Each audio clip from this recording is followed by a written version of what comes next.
Okay, so I think we can start. So welcome and thank you everyone for attending this new colloquium for the spiritual program in the IAA. Today, the colloquium today has a very nice title, A Light in the Dark, Massive Starbirth with Cosmic Time, and I'm sure that the content will be as nice as the title. So the colloquium today will be given by Professor Jonathan Tan. Professor Tan made a PhD at the University of Berkeley in the States, and then he was a Lehman Fellow at Princeton, a Sweeney Fellow at the ETH in Zurich. Then he got a position as a professor at the University of Florida, and he is currently a full professor at the University of Virginia in the States, and also a full professor at the Chalmers University in Göteborg in Sweden. He has a lot of success in galactic funding, more than $60 million including all the projects. And he has more than 200 reference publications, or 200 publications with a citation index of 45. He has also been very successful in observational proposals with more than 40 proposals in ALMA, 20 proposals in Sophia, more than 10 at the Hubble Space Telescope, and in many other telescopes around the world. So thank you for accepting the invitation to give this colloquium, and the floor is yours. Thank you very much. It's a pleasure to be back in Granada. I was just checking. I was here in 2010 for a conference on the extreme starbursts, but I haven't been back since. It's a pleasure to be back. And thank you, Ruben, in particular, for hosting me. So I'm going to tell you about work we do on massive star formation. And we've been doing this for more than 20 years now. So there's quite a lot of different things. And over that time, there's been quite a large number of students and postdocs, including Ruben, who's been working, who's been working with us on the project. Before I begin, I'd just like to advertise the CASM and VICO summer student program that we run in Virginia and in Chalmers every summer. So typically about 20 undergraduate students, some master's students are doing a 10-week research project. Sam Crow, who was working with you guys this most recent summer, was previously in our program. And I'll point out some of the student projects as we go along. If you have come across good students here in Granada who are interested in such opportunities, point them to our webpage here. Okay, massive stars are important throughout the universe. As you probably know, they explode as supernovae at the end of their lives, and that leads to a lot of mechanical but also chemical feedback. I have a few pictures here which illustrate contexts of massive star formation. We'll come at the very end of the talk to the first stars in the universe, which we think were massive. But how massive is an open question. Then when we see light from galaxies, or if you're modeling galaxies, you need to understand the radiation and the winds and the element enrichment from massive stars. In the famous antennae here, these little dots here are clusters of many thousands of massive stars and millions of low mass stars. In our galactic center, we have a swarm of B stars orbiting Sag star, supermassive black hole. In fact, the accretion to the black hole may be dominated by the winds coming out from these B stars. Most stars form in clusters where we tend to populate the IMF up to the high end. So in the Orion region, with about 38 solar mass a star there, that's photoevaporating nearby protoplanetary disks, which is shown here. So even if you're interested in planets, you have to worry about massive stars being too close to you. It's a complicated problem. We basically have gravity, but being resisted by various forms of, we can call it pressure support, but it can be mainly non-thermal forms, or ram pressure from feedback, or you can have magnetic support. So it's complicated to sort of model all of these things, how they interact with each other over this vast range of scales that are involved in star formation. So in our group, we typically try and tease out some kind of analytic model or theory for a piece of this, and then we will run numerical simulations to further investigate. But we do work a lot with telescopes to test these things, because once the model is too complicated, you really need to test it. And I'll try not to use too much jargon, but A core, I'll refer to as a self-gravitating gas cloud that collapses to a central rotationally supported disk, which would then form either a single star or a small multiple binary by disk fragmentation. That's a core. Whereas a clump is typically also a self-gravitating, at least initially, cloud, which will fragment into a population of cores. At least that's one way to visualize it, which would then form a star cluster, perhaps a bound part or some unbound part. So because of the complexity in star formation, particular massive star formation with many open questions, we don't really know why a particular molecular cloud decides to form stars. You can imagine two extreme scenarios. You have a cloud sitting around and the internal pressure support decays away. So it could cool, or the magnetic fields could diffuse away, and then part of the cloud goes unstable on its own. Or you could imagine a cloud which is compressed by some external agent, perhaps a feedback effect from H2 region or a cloud collision. We particularly like those kinds of models, cloud collisions, which compress parts of the clouds and cause them to cross over into gravitational instability. Then the initial conditions, time zero, if you like, of cores or clumps. We want to know how close they are to pressure equilibrium or energy balance, virial equilibrium. We'll see that in fact can affect the formation mechanism, the accretion mechanism. There's been a long debate for high mass star formation about whether cores are involved at all for high mass stars. Do you have high mass pre-stellar cores? Is probably one way to phrase it. Or does most of the mass that accretes to an O star, does it join from a core? So it was initially in some kind of some gravitationally bound gas structure that had some identity and had a mass comparable to the eventual mass of the star. That's the core accretion picture. Or is it a more chaotic, so-called competitive accretion picture? So here's a picture, a classic picture from Frank Xu and his collaborators showing core accretion scenario, which is well developed for low mass stars. We actually now see with ALMA beautiful images of low mass protostars which are forming. There's a lot of symmetry and order. This is a channel map of the CO outflows carved out in such a core. So it's beautiful to see such structures. Here's a disk with fairly nice ordered rotation. So what we are actually investigating for high mass star formation is whether such a picture of core accretion can apply, or how would it need to change. So when we came into this is during my PhD thesis, there was a whole range of different discussions of core accretion models, including by Myra here in her paper in 1999. Different kinds of accretion rates were being discussed, ranging over several orders of magnitude. And so what we, with Chris McKee, did is basically try and set a boundary condition on the core. And that's the turbulent core model. So cores fragment from go back one step here. This clump, we imagine it is self-gravitating. So the pressure is the weight of the gas in the clump. But that weight is Newton's G times the mass per unit area, the mass surface density, capital sigma squared. That's the weight in here, like the weight of an atmosphere on a planet, but with no surface.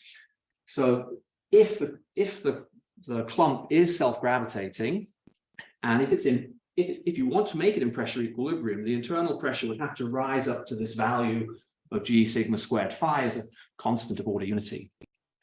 Now, we'll see in a second, the typical values of the mass surface density are very high, order 1 gram per centimeter squared, which means you cannot use thermal pressure at temperatures of order 10, 20 Kelvin. Thermal pressure will be insufficient to support this clump. So if you are going to support it, you need non-thermal forms of pressure, which could be basically turbulent pressure, or magnetic fields, before you have feedback. But once you have stars in here, then you could have ram pressure from protostellar outflows in particular.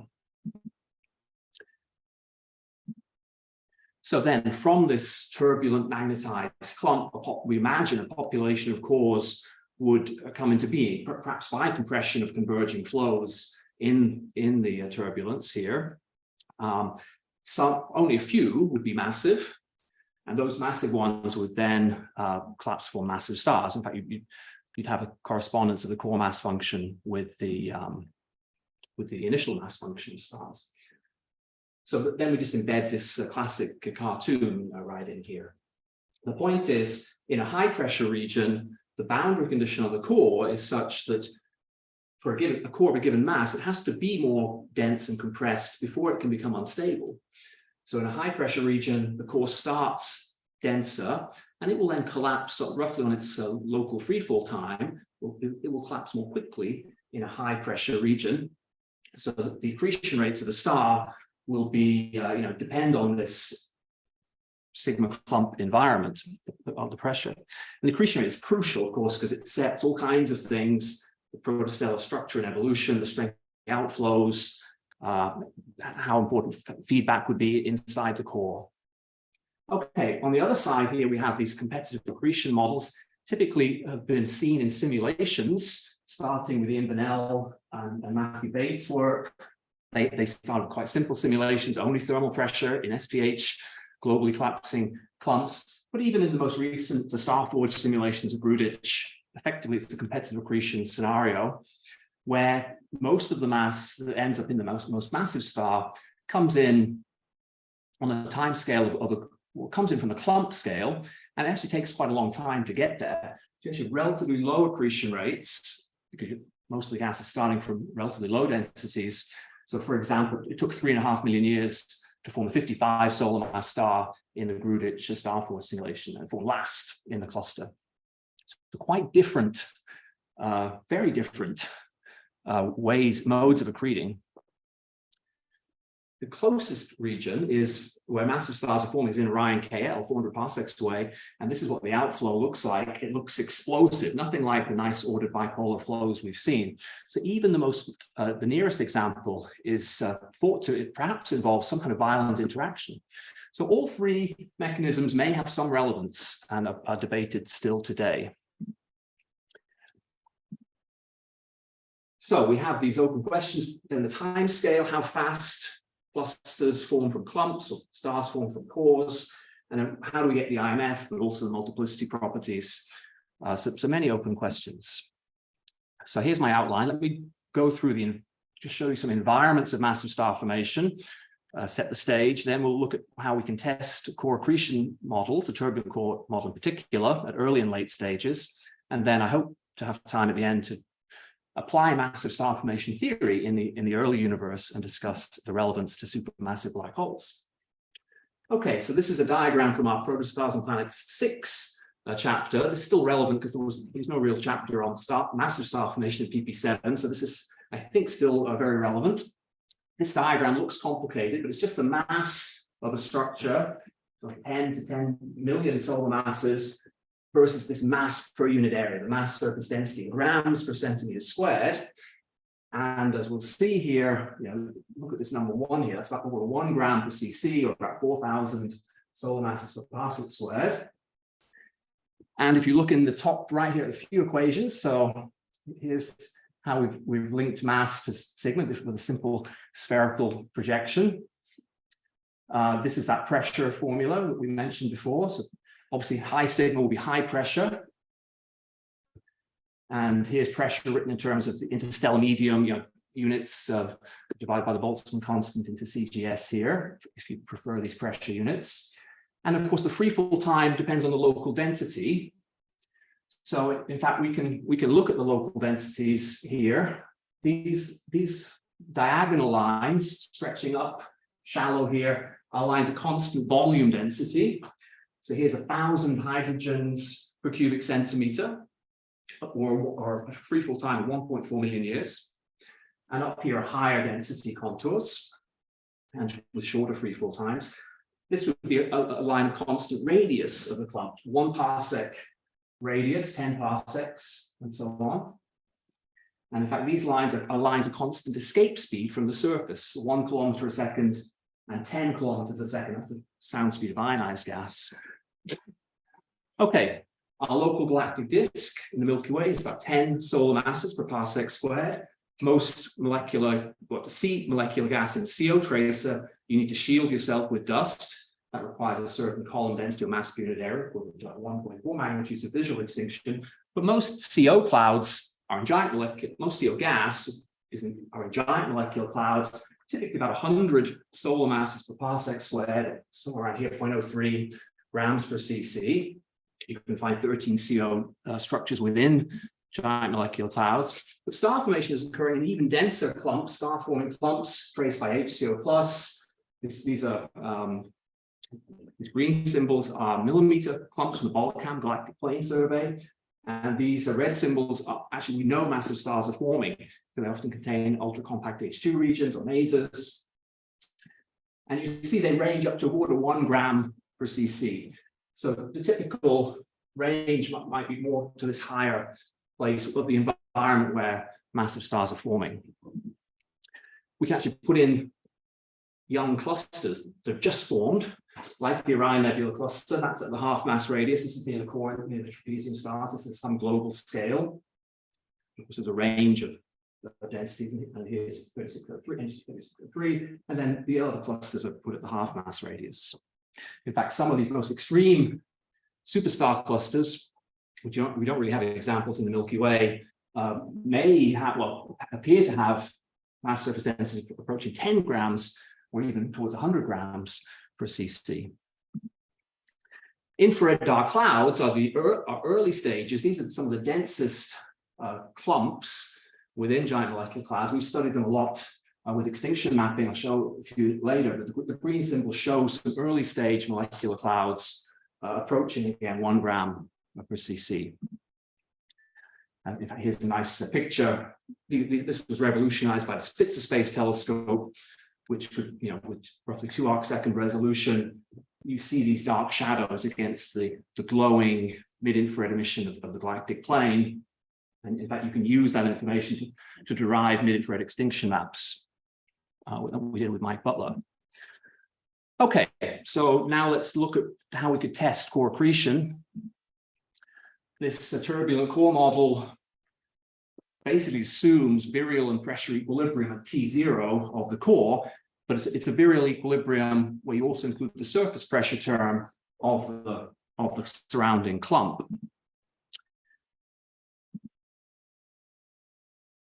And it assumes it basically assumes equipetition between large-scale magnetic field support and turbulence support. So that's a parameter. Then it can make predictions for what the structure of this core would be. And at the end of the day, for a 60 solar mass initial core, this is one key parameter, the initial mass of the core. And this is the clump environment, 1 gram per cc. A 60 solar mass core would have a size, a radius of about 0.06 parsecs. That's about 12,000 astronomical units. The internal velocity dispersion would be about 1 kilometer per second in such a structure. And if you're interested, the volume density at the surface would be of order 10 to the 6 hydrogens per cubic centimeter.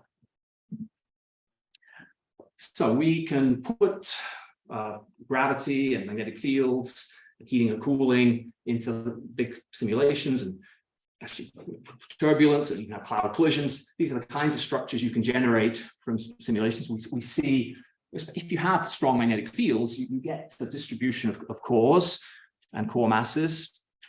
We can also couple astrochemistry. One key thing that happens at early times is CO freezes out onto dust. So CO is not a good tracer. If you want to find the prestellar cores, it's been known from low mass prestellar cores in, say, Taurus, that you need, it's good to have deuterated species and also species that don't freeze out onto dust. So N2H plus and the deuterated form N2D plus are key tracers. And this is what we focused on in this 2021 study with Chi-Young Su, who just graduated earlier in the year from Chalmers. And one of our CASM students has been analyzing, do we have mass segregation in such structures? So Maria did her, in fact, also her bachelor's thesis in Columbia was on this project. Depending on what you start with, typically we actually don't have a lot of primordial mass segregation. So you can have massive cores fairly isolated, which is different from the competitive accretion picture. Okay, so to search for these things, we have to go high into the Atacama Desert. We go to Alma, where we can, as you know, we have a high angular resolution and very sensitive telescope that can search for these faint lines. So back in cycle 1 of ALMA, we targeted several infrared dark clouds. We're looking for N2D plus as a key tracer.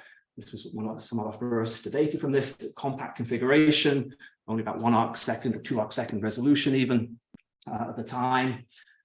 But we found strong N2D plus emission, and in the background here in color is this mid-infrared extinction map we've derived. And so in regions with high, this is a place you might think there's a core, we've got a good correspondence of this N2D plus emission.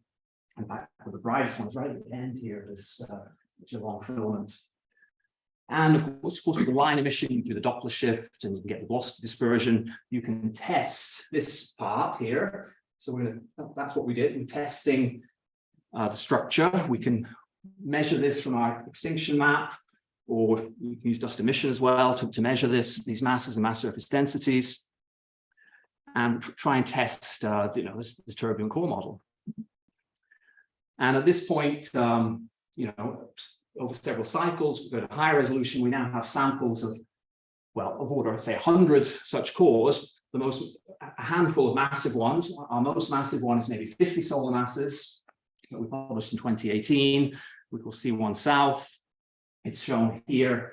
This is the N2D plus emission. Now nearby are a couple of protostars, but with ALMA's resolution, we can spatially separate out this N2D plus emission. So we think this is a separate dynamical entity. We have another example in Cloud C here, published this year with Ashley Barnes. Key points here, these pre-stellar cores are very difficult to find if you use dust continuum because they're so cold. The temperatures could be less than 10 Kelvin, could be perhaps 6 to 7 Kelvin. So that's the millimeter continuum map in the top right. It's dominated by the protostars, as you'd expect. The pre-stellar core is faint in the millimeter continuum, but it's booming bright in the N2D plus. So it is hard to find them. Most studies have not been, been typically trying to find with a continuum, and it's tricky. So we emphasize the use of deuterated species. And then, of course, with deuterated species, you can get a dynamical mass. This is probably the best way to eventually get a pre-stellar core mass function in such regions. Now, we have mapped to bigger regions. That was just one pointing. We've mapped across this spine of the IRDC and the northern spur here. In green is the millimeter continuum, dominated by protostellar sources. Blue and red shows 12 CO outflows, many extremely well collimated, as you'd expect in a core accretion type scenario. And of course, we can estimate a core mass function, but really it's a millimeter luminosity function of these cores, and we can compare it to the stellar initial mass functions. And in these units, the saltpeter IMF would have an index of 1.35. So we're slightly shallower, but we don't have high resolution temperature maps here. So, there can be significant uncertainties. Okay, so now I say the bottom line is we certainly have massive pre-stellar core candidates. There are some that exist, and so not many. So the search continues to really build up the population, but there are some. And then early stage cores certainly exist with the outflows. Now let's come on to the protostellar phase. So I should say here, this is the prediction of the accretion rate. It's about a 10 to the minus 3 solar masses per year. This is for a 100 solar mass core now in 1 gram per cc environment. MC2 is 100 solar mass normalization.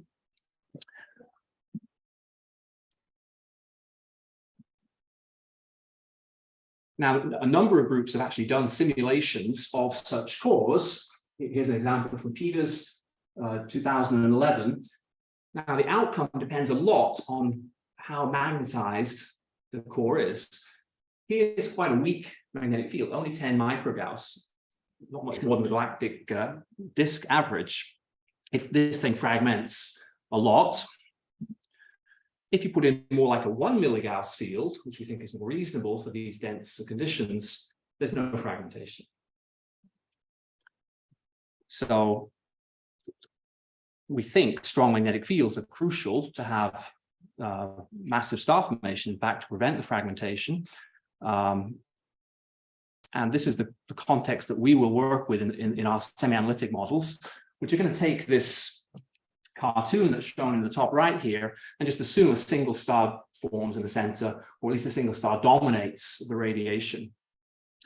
So in this little box here is the grid of models we've developed with Yichen Zhang, which shows that the range of masses, so from 10 solar mass core, initial core, to about 500, over this range of mass per unit area, mass surface density, from 0.1 grams per cc to about 3 grams per cc. And we've got a grid of models then, which start at various locations here. And then there's another variable, which is just the evolutionary variable. How much mass has collapsed into the star, M star? M star will grow from 0 up to some final mass that forms from the core. We have outflows in here, so they set the feedback, as we'll see in a moment. So we have in the very center of this cartoon, we have a protostellar evolution calculation, stellar structure calculation with an accretion boundary layer. This graph is showing you the size of the star versus M star, the mass. This dotted line is the zero-age main sequence. So the star has deuterium core burning, deuterium shell burning, rearrangement of the internal structure. At some point, though, as a star is growing in mass, its local Kelvin-Helmholtz time is becoming shorter and shorter compared to its age. And at some point, it's going to be, just because it needs to radiate away energy to support itself, it's going to contract. So Kelvin-Helmholtz contraction will occur while it's still accreting, and it will then reach eventually the zero-age main sequence. It could continue accreting. So this is the point where hydrogen is fusing in the core here. Now, depending on the environment, so blue is a low surface density region, low pressure, low accretion rates. It takes a long time to get over here, a long time. So that means we're taking a long time to grow. So by this point, we've contracted to the main sequence by about, say, 10 or 20 solar masses. However, if I go to a high pressure region in red here, 3 grams per cc, high accretion rates, then I'm racing across here very quickly, and I can get over here fast before I contract down and I reach the zero-age main sequence at maybe 30 or 40 solar masses. This is important because ionizing feedback will only really turn on when you've contracted and have a hot photosphere. Okay, so anyway, that's at the center of the cartoon here. Then we have, we have an infall envelope, this standard sort of with rotation, Ulrich infall envelope. We have an accretion disk, so Shakura-Sanayev viscous disk model. We have a Blanford and Payne, a disk wind solution from the disk. This is the inner 100 AU here, the density structure. This is 1,000 AU scale. Here you now see the infall envelope. This is the 20,000 AU scale. Here's the core, the disk wind. And then we put this into Monte Carlo radiative transfer to calculate the temperature structure given the power that's coming out from the star, but also the accretion disk. So we can get temperatures, then we can make images, different wavelengths. This is a core that is the northern outflow cavity is pointing towards you a bit. So it's brighter, at shorter wavelengths. It's scattered light at 2 microns. It becomes more optically thin. So by 70 microns, it's more transparent, it's more symmetric. So then, of course, we can integrate the flux of each wavelength. You get a spectral energy distribution. That's all these curves here, which eventually could be fit to data. And currently work in progress with Prasanta Garai all of this streamlines in the infall envelope and the temperature history are coupled to astrochemical models. So we can predict all kinds of different species, where the ice lines are in particular inside the infall envelope is the first thing we're looking at. Now that's a semi-analytic model. So we do want to do MHD simulations of this structure. So here we have a boundary condition set by the turbulent core model. These were simulations run by Jan Naff, who was a former postdoc in our group, tragically passed away earlier this year. You see the evolution. This is star is growing to 24, 25 solar masses here. This is inside a 60 solar mass core. The disk wind becomes more powerful. Basically, its outflow speed is similar to the Keplerian speed at launching radius. That's becoming larger. It's a more powerful disk wind later. It opens up and reduces the star formation efficiency at that point. We can do Monte Carlo radiative transfer of these kinds of structures. So this is when it's 8 solar masses. This is what it will look like in some mid-infrared bands. We can put in CO gas and do line transfer. We can put in a source of ultraviolet photons and do PDR modeling inside the outflow to predict fine structure lines, for example. We've got a shock ionization model. It's actually very relevant for the radio emission. This was one of the CASM projects from 2022. And we can align grains with magnetic fields and do polarization calculations. So lots of physics is in here that we can investigate. So complicated. Now we need to test. So we go to try and observe some systems. In our group, massive protostars is all connected to what we call a SOMA survey. So 10 years ago, Sophia was coming online, and we decided to try and use it to test some of these models. So as you know, recently retired, but while it was flying, it was a fairly unique facility, getting above a lot of the stratosphere. You could go on the plane, you didn't have to, but I try and go. You have to bring your own food. There's no beer or wine. It's actually quite cold on the plane. In fact, you kind of worrying lack of panels. And then I look to my left here. This was like 1970s avionics. And this fan, I was told not to touch this fan because it had a vital role in cooling down this avionics. So I was very careful not to touch it. In the back is more sophisticated instruments, which are, the telescopes behind here. We're using forecasts, imaging at mid and far infrared wavelengths, and we could, basically look at massive protostars. So each flight we might get, one protostar as part of the 8-hour flight, maybe just 1 hour, a few hours on the source. So in particular, we were trying to test. So Sophia forecast can observe up to 37 microns. You're on the Wien side of this SED here, and we're going to test this prediction of increasing symmetry as you go to longer wavelengths. And the first source we wanted to look at was G35.2N. Jim DeBiser had studied this from the ground at 11 microns and 18 microns and saw this, what he thought was a mid-infrared jet. And in the radio, you have the counterjet. And so we asked Sophia to fly us around. I think Hans Sinek was flying at that point. And then, this was the beautiful image it took with a lot of sensitivity, a lot of dynamic range, 4 orders of magnitude dynamic range in the image. It had the sensitivity to see the counterjet in the mid-infrared. So these images contain a lot of information that can be used to test the core accretion model. Here's another one, Cepheus A, shows the same thing. So the blue shifted side is of the outflow cavity that's pointing towards us. Short wavelength light escapes more easily, and that's why it looks so different at 8 microns compared to 37 microns. Okay, so that was the start of SOMA with G35.2. This was it's grown to be a large team, and Ruben has been a key player in the project. This was our presence at the January AAS meeting. Again, many summer student projects.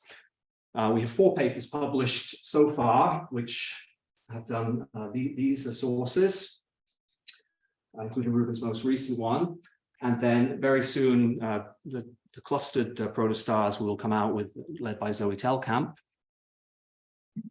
And as part of this, at the same time, we've been developing our methods to automatically find sources, automatically do the aperture photometry, fit the SED models, and derive these three key parameters, sigma clump, M core, M star, as well as two secondary parameters, the viewing angle and the foreground extinction.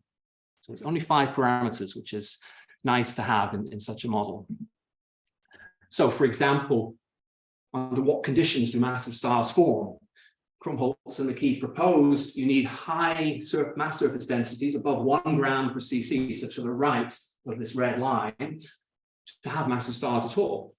That was to prevent fragmentation by thermal heating of surrounding low mass, high luminosity accreting low mass stars. But we find lots of massive protostars to the left of that line.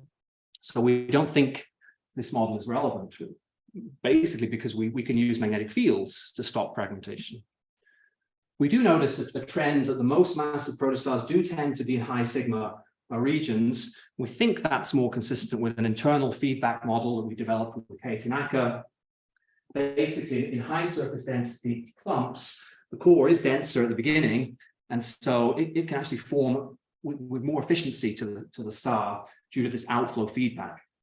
So, but if I'm in a 1.1 gram per cc environment, like here's a 100 solar mass core, it only forms a 20 solar mass star. It's relatively weakly bound, and the outflows can push stuff away. So this is probably part of the story of why we have this hint of a trend at the top here. Okay, so SOMA was Sophia forecast. SOMA plus, if you like, is our follow-up. I mean, so far we've well, there's archival data. Sampro worked on this, in fact, a lot in the Galactic Center. We have other regions we're looking at. The image information, the images carry information, so we can do image fitting rather than SED fitting. We follow them all up in the radio, so particularly with VLA for most of them and ATCA for the southern sources. Viviana Rosero leads the SOMA radio survey. That's one main goal, is to break infrared SED degeneracies. So here's the infrared SED. Different models could actually fit this, but they make quite different predictions for photoionization in the radio, because the ionizing flux depends, grows a lot as M star grows. So here's a model of SET-VSA where we prefer this. So this model here in gray here, which is the 12 solar mass. Okay, so 24 would be ruled out in the radio, but not so easy to rule out in this infrared SED. And it's, so we like this angular diagram that we plot here, radio luminosity versus bolometric. We're putting our SOMA sources, these are the first 8 here, these are low mass. We think shock ionized, follow power law relation. At some point, photoionization will kick in here. That's these blue lines for a model. And this is, these are not published yet, but this is SOMA radio, 1, 2, 3, and 4. All the data we have here, trying to populate this range. Then there's many other things. ALMA follow-up in particular has been very important. We've done a number of the sources, and Ruben in particular has been working on the infrared, near-infrared follow-up with HST and LBT. So I don't have time to show many things, but we have some examples of what we call isolated massive protostars. This is isolated from the point of view of ALMA continuum sources. Once you get away from the central core, this is in G28.2, within a scale of about a parsec across, there's very little seen in ALMA millimeter continuum. So it's not surrounded by a cluster of ALMA sources. But it's a 40 solar mass protostar in here, either with a dynamical mass or SED fitted mass. There's a broad CO bipolar flow. Then this is what Sam was working on here in Granada this summer, AGL 5180. This is LBT-AO image, which you see the bipolar cone here, one side of the cone, but in particular, we can also try and look for low mass YSOs around the protostar. Is there a cluster? And how many stars are around there? So we're sensitive down to about 0.1 solar mass YSOs. The black symbols are the radial profile of the projected number density, shown in black here. And here's a star forge competitive accretion model in red. Has this fairly steep profile. It's actually quite good for this data. These pink lines are actually a simple protocluster model where stars form independently. But we can also make it with a protocluster model. So this is early days, but once we have more data, we should be able to distinguish the different models. Then James Webb, we have several regions, one done in cycle 1 and a few more coming in cycle 2. This is in the outer galaxy, actually a low metallicity region. What we noticed here is we have the bow shocks on each side. This is about a parsec across, a few parsecs across. You see the infrared cone right in the center of the protostar. There's a high degree of symmetry in the system, which tells us that over the accretion history, it's held its orientation. There's a slight bend here that I could rectify and have perfect symmetry if I just have a little drift of about 2 kilometers a second. So this is another example of what we'd say ordered massive star formation, even though there is a small cluster around the source. So in conclusion on I think we're making quantitative tests of core accretion models, and they seem relevant to explain some of the things we're seeing, many of the things we're seeing. Okay, let me now in the last few minutes just tell you what we're doing in the high redshift universe. This is a project in the group that has expanded a lot recently because we're very excited by it actually. Population 3.1 protostars. The basic question we're trying to answer is, where do supermassive black holes come from? As you know, they sit in the centers of most large galaxies. We can even see the event horizon shadow. Most large galaxies, so roughly every 1/3 L-star galaxy and above has a supermassive black hole in its nucleus. And that tells us roughly the co-moving number density of these things is at this level of order, somewhere in this range, somewhere in the middle here, we think. It could be 1 per 1,000 cubic megaparsecs or 1 per 100 cubic megaparsecs, depending where we draw the line here, this seeding. So where do they come from? It's a big open question.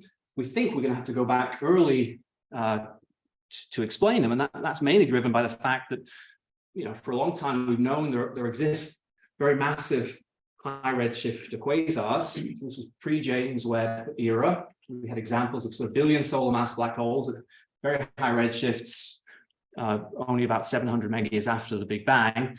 Now James Webb is finding more. This is redshift 10 here, somewhat lower mass, but still. This tells us the initial seed mass was probably quite massive. The growth could be Eddington limited. We might expect that for the growth of black holes. So this graph here shows you tracks of back in time, some known high redshift quasars, how massive the thing would be going out to redshift 30 here. So if you want to form around redshift 20, your initial seed mass would be order 10 to the 5 solar masses. Now, in many simulations, because we don't really know how to form things, they do a very simple model known as, they say, a mass threshold model. So in Illustris, for example, when a dark matter halo mass exceeds 7 times 10 to the 10 solar masses, they just insert the seed, and they typically put in a massive seed. But there's no real physics in that. Things are improving a little bit, but still very simple models with a density threshold but no real good physical model. So if you actually try and understand where they might come from, you might want to first look at, say, the first stars to form, so-called population 3 stars. This was studied in numerical simulations going back 20 years or more. 2 main groups. First, Volker Braun and Thomas Bell's led studies, where they saw first structures forming in so-called dark matter mini halos. These are million solar mass dark matter halos. You need this kind of mass to have a deep enough potential to allow baryons to cool. The cooling is through H2 row vibrational transitions that can cool the gas to about 200 Kelvin, and the gas slowly cools. So you have a little bit of H2 molecules formed in the gas phase, catalyzed by free electrons. And so this was seen in simulations. We put this cartoon in the center of this thing with a boundary condition of the accretion rate. We followed the protostellar evolution, just as we've seen before. When do we reach the main sequence? When does ionizing feedback kick in? It's around 100 solar masses. And this was later confirmed by radiation hydro simulations. So 100 solar mass stars cannot make a supermassive black hole. These would be light, relatively light seed black holes. So most attention in the field is focused on direct collapse mechanism, which is explained here. You need a much more massive dark matter halo, so something like 10 to the 8 solar masses.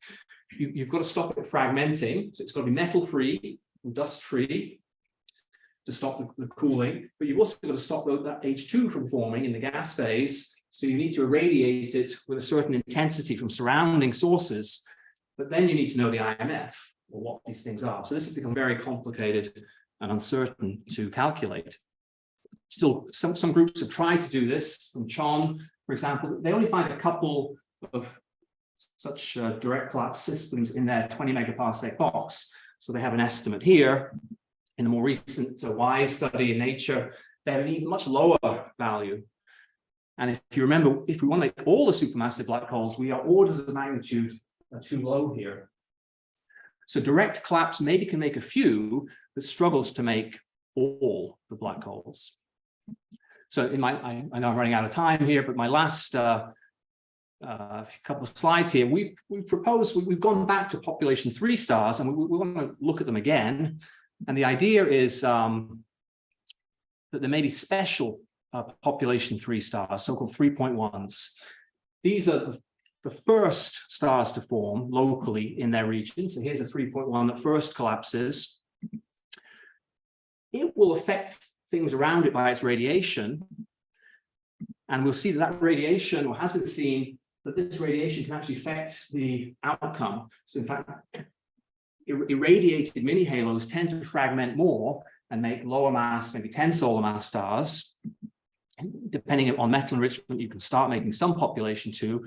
The key point is over here, we are far enough away that this has not been significantly affected, and this will also be a 3.1, an undisturbed first star.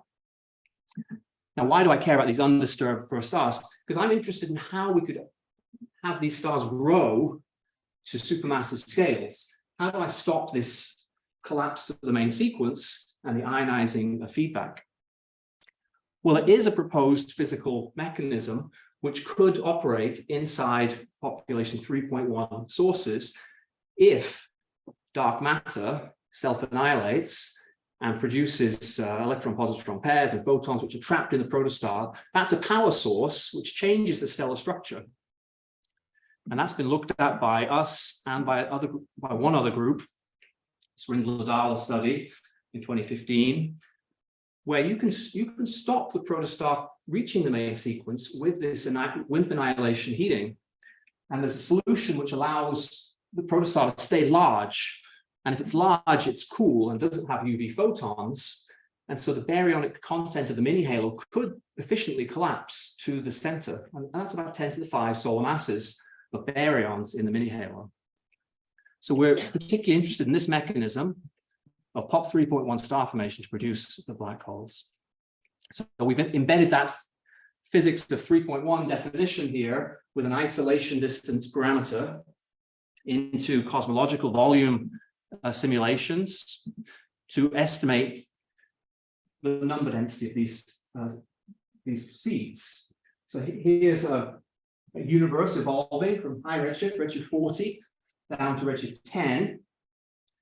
This point should be redshift 0. This is the co-moving number density locally. We think of supermassive black holes. This is how many we need to make.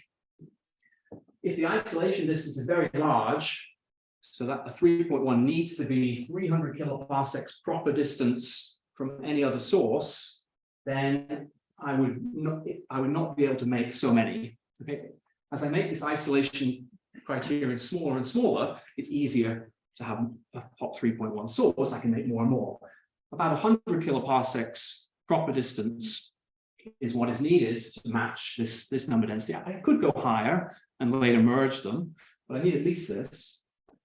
And they're all formed by redshift 25 or 30. That's like 3 megaparsecs co-moving for this distance of redshift 30. Jazz Beer, who's a PhD student with us at Trieste, has extended these down to redshift 0. So now we have the full range. And here's that illustrious type model where they only put in seeds in massive halos 7 times 10 to the 10. So they don't have these until lower redshifts, of course. So all our black holes are in place at high redshift.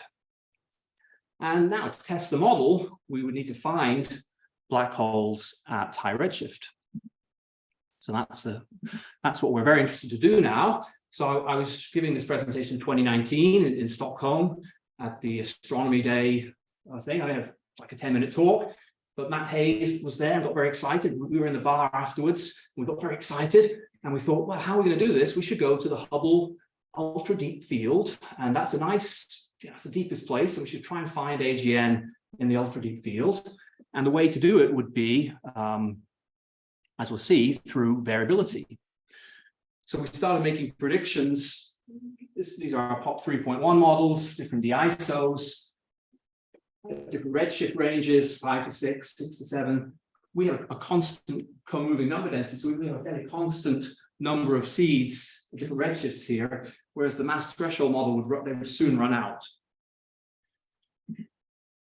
So if you go back and re-observe the ultra-deep field, you could potentially find AGN by variability. So we wrote the proposal in 2020, it was rejected. 2021, it was rejected. But in 2022, finally, it was accepted. And in August this year, we re-observed the ultra-deep field with another 30 orbits in F140W. So we can compare, this is the comparison Epoch 1 back in 2012. So we have, in fact, I can't quantitatively show you the results, but we have a number of variability candidates at high redshift, and we can now begin to test this model. Of course, in the meantime, James Webb has come along. There are already different ways of finding AGN. There's a couple of studies which are already finding quite large numbers of AGN out here. In fact, it's a very exciting time in the field. There's an unexpectedly large number of AGN out there.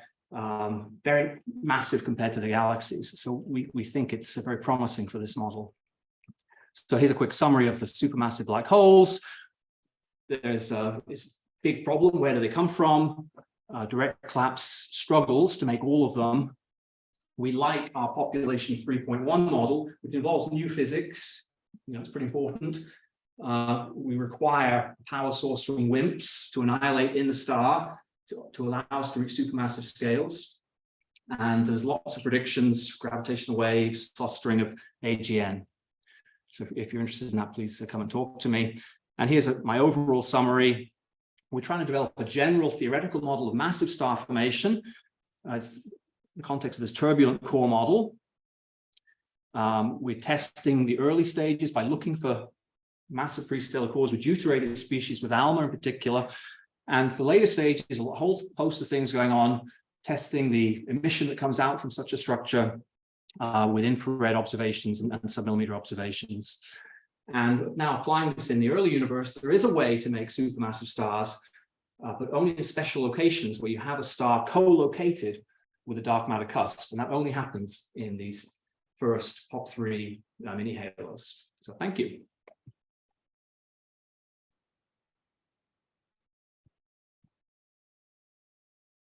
Okay, thank you very much, Jonathan. So if anybody has any questions, please raise your hand.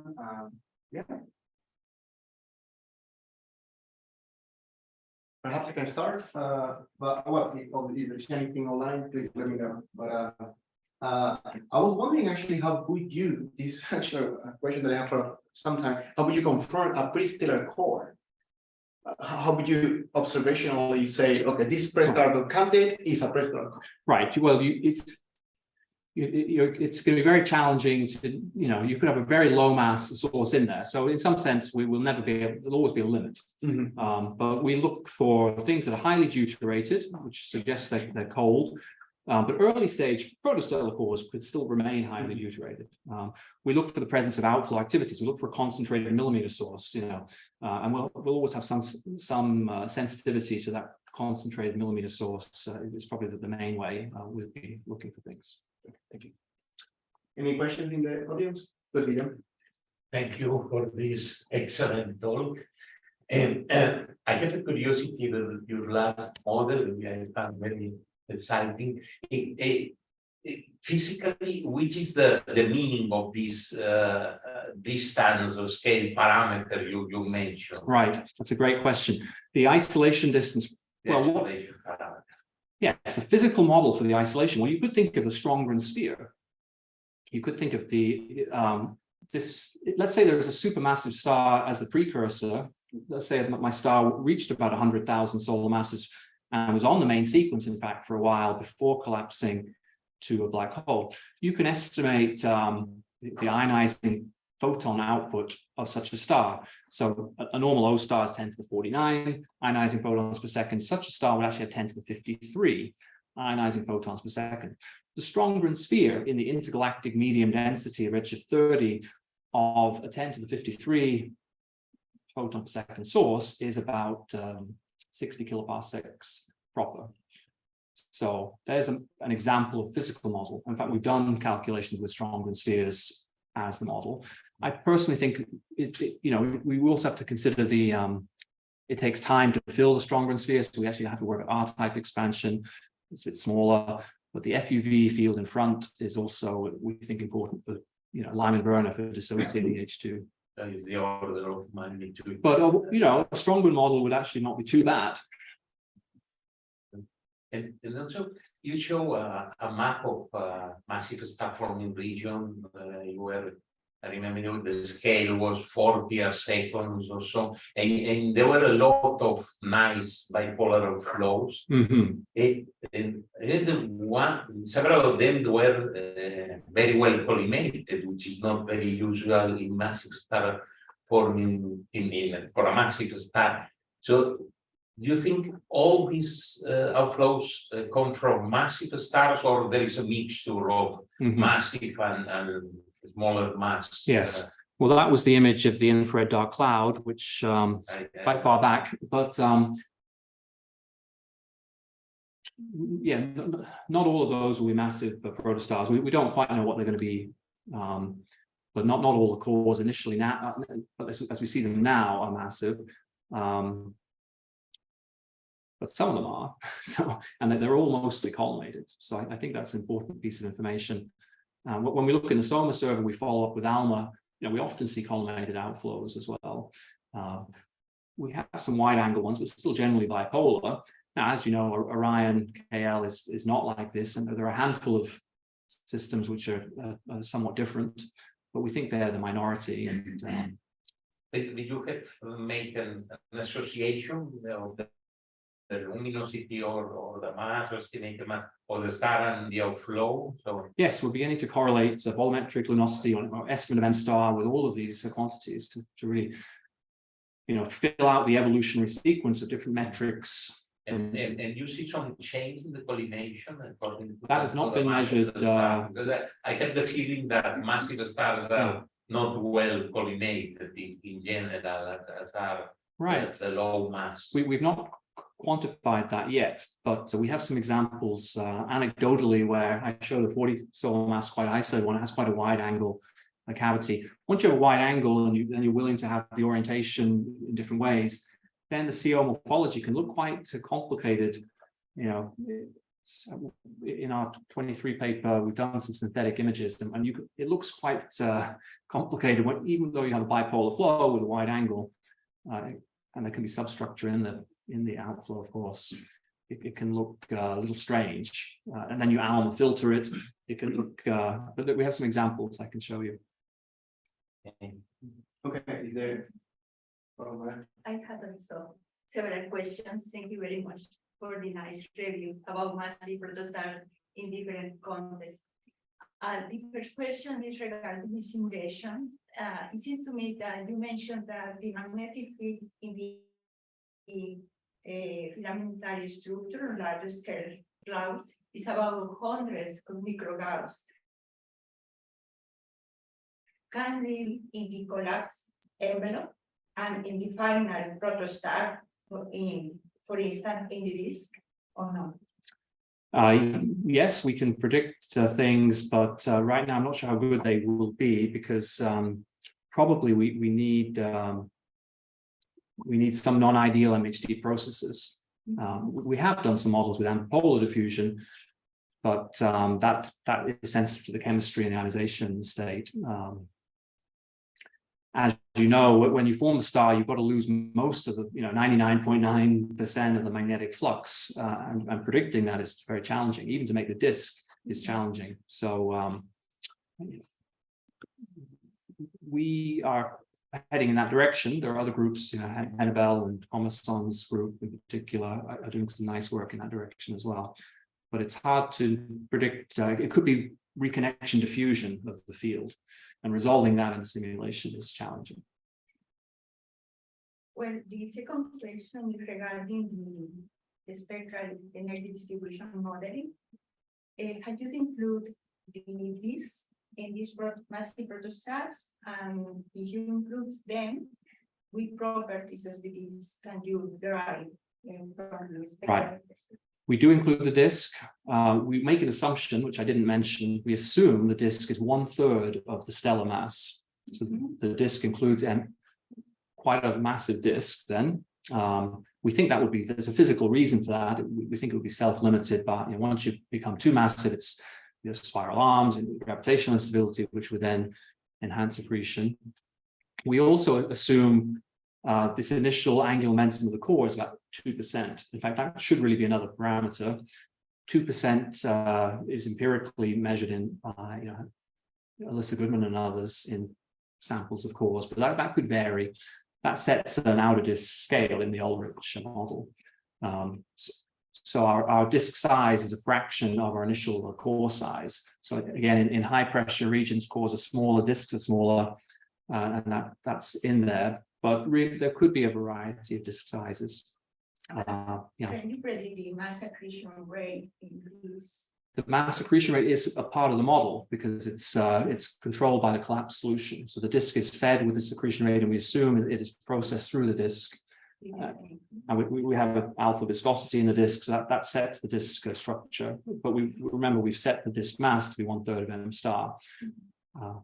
We have all the opacities. We also have gas opacities inside the dust destruction front. So we have that. We think that's under control for the SED. What we don't have is, for example, CO band head emission from a disk atmosphere, but we would like to add that in.